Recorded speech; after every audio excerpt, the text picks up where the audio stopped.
Bonjour la famille Lanculture, j'espère que vous allez bien. Dans cette vidéo, je vous présente une petite introduction au concept d'intertextualité, donc historique du concept d'intertextualité. Nathalie Lima le Tellier.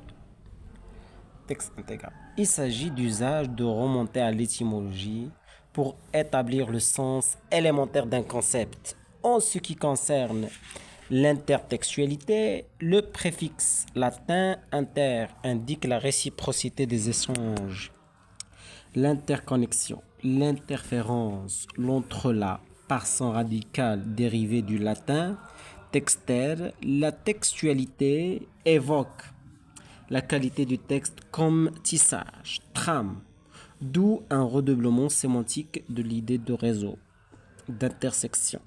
L'intertextualité caractériserait ainsi l'engendrement d'un texte à partir d'un ou de plusieurs autres textes antérieurs. L'écriture comme interaction, produite par des énoncés extérieurs et préexistants. Au-delà de ce premier constat, le recours à l'étymologie s'apparente à une reconstitution incomplète et sans doute artificielle. En effet, pour avoir été reconnu comme une dimension essentielle de la communication verbale, pour avoir été reconnu comme une dimension essentielle de la communication verbale, l'intertextualité renvoie surtout à des enjeux cognitifs, à l'élaboration de méthodes d'analyse littéraire, actuellement très usitées. Le déploiement de ce vaste domaine de recherche a donné lieu à des interprétations variables, à des remaniements terminologiques et à des rapprochements avec d'autres disciplines. Mais il importe aussi de dégager les constantes, les recoupements possibles entre des strates aussi diversifiées.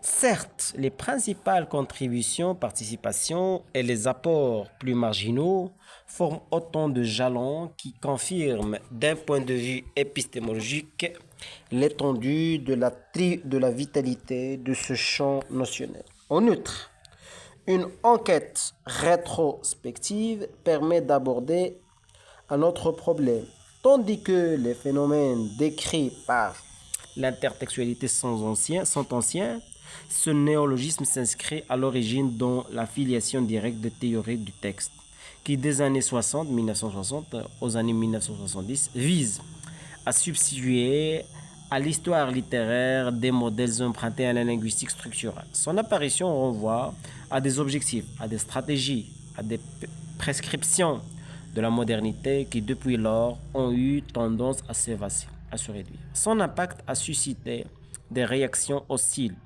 et des malentendus dont les représentations négatives sont également révélatrices. Ainsi, on a reproché aux études d'intertextualité d'ouvrir un abîme insondable où se perdait d'écho en écho la linéarité, d'écho en écho.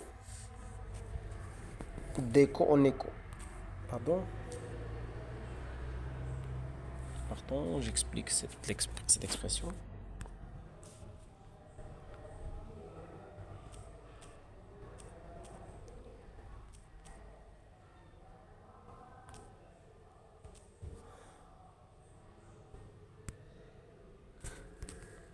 D'écho en écho.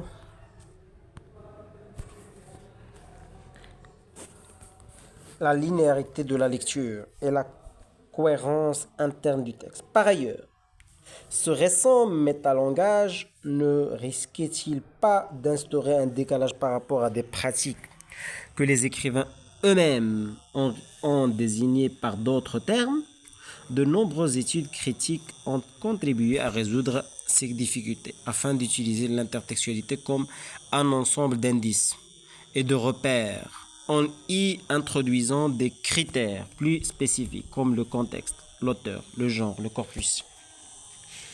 L'ampleur des phénomènes considérés et les confrontations nécessaires à des avancées théoriques ont probablement préservé l'intertextualité du déclin ou d'une certaine désaffection.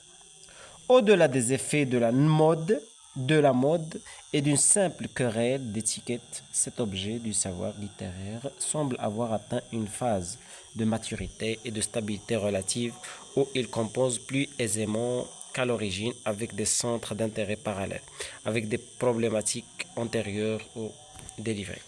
Les principaux modèles d'intertextualité et leurs postulats méthodologiques.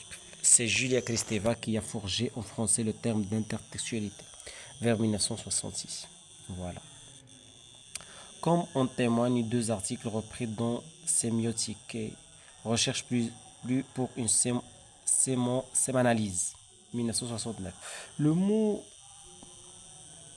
de le dialogue et le roman. Le mot, le dialogue, daté par l'auteur en 1966. Et le texte clos, daté en 1967. Leur titre laisse déjà apparaître ce fait essentiel. La formation de ce contexte christévien est à replacer dans le cadre de référence que constituent les travaux de Mikhail Bartine à l'articulation de la linguistique et de la théorie littéraire. L'axe horizontal, sujet destinataire, et l'axe vertical, texte, contexte, coïncident pour dévoiler un fait majeur. Le mot, le texte est un croisement de mots, de texte, où on lit au moins un autre mot, texte. Chez Bartine d'ailleurs, ces deux axes qu'il appelle respectivement dialogue et ambivalence ne sont pas clairement distingués. Mais ce manque de rigueur est plutôt une découverte que Bartine est le premier à introduire dans la théorie littéraire. Deux textes se construisent comme une mosaïque de citations. Mosaïque de citations. Deux textes est une absorption et transformation d'un autre texte. À la place de la notion d'intersubjectivité s'installe cette intertextualité. C'est très important. Mais ce manque de rigueur est plutôt une découverte que Mikhail Bartine, est le premier à introduire dans la théorie littéraire. Le texte se construit comme une mosaïque de citations. Le texte est une absorption et transformation d'un autre texte. À la place de la notion d'intersubjectivité s'installe celle d'intertextualité. On sait que l'importance des ouvrages de Mikhail Bartine a été tardivement reconnue. Ils ne seront publiés en traduction française qu'à partir de 1970. Ainsi, Todorov en retient compte. En 1981, dans un essai de synthèse qui explique les circonstances de leur diffusion, en faisant ici référence à ce chercheur soviétique. Julia Kristeva commente pour l'essentiel Problemi Poetica, Dostoevskogo, Problème de la poétique de Dostoïevski, traduction français 1970, dont la première publication en russe remonte à 1929 et dont la seconde édition remaniée et augmentée par l'auteur revenait de paraître à Moscou en 1963. En effet, les concepts bartiniens de dialogisme et d'ambivalence opèrent un dépassement critique des formalistes russes qui vaut également à l'encontre de l'influence prépondérante de la linguistique saussurienne, voire jacobsonienne. Ils tendent à récuser l'objectivisme abstrait, qui se borne à décrire le langage comme un système clos, neutre, préétabli et toujours réitérable. Au contraire, Bartine s'intéresse à la production des énoncés singuliers qu'il analyse comme l'interaction des interlocuteurs dans un contexte concret, sous des modalités diverses. L'énonciateur renvoie toujours à la voix d'autrui et à l'arrière-plan social, au-delà des rapports d'intersubjectifs, tantôt de manière explicite et directe pour la comprendre ou la rejeter, dialogue, tantôt de manière plus sacrée, plus cachée plutôt, ou ambivalente pour disqualifier un énoncé, parodie, ou limiter de manière détournée, stylisation, hybridation. L'on ne saurait échapper au déjà dit omniprésent. même dans la création littéraire, car tout discours rencontre à son insu le contexte culturel contemporain et la trace objective des usages antérieurs des mots dans la mémoire collective. C'est le roman qui atteint pour Barthes le degré le plus élevé des échanges dialogiques. Ce genre mixte, hybride par essence, exploite massivement les ressources de l'ironie et de la parodie. Le roman polyphonique inventé par Dostoïevski marque un ultime accomplissement de ce potentiel dialogique. Les points de vue inconciliables des personnages se combinent en une pluralité de consciences autonomes. L'auteur n'intervient plus pour imposer une vérité transcendante. La polyphonie affranchit l'écriture des certitudes dogmatiques, car elle prend acte de l'altérité fondamentale des rapports humains pour en assurer pleinement les effets de dispersion. Il subvertit par là même le monologisme, c'est-à-dire le régime autoritaire d'une parole officielle, servant à véhiculer une thèse, une idéologie.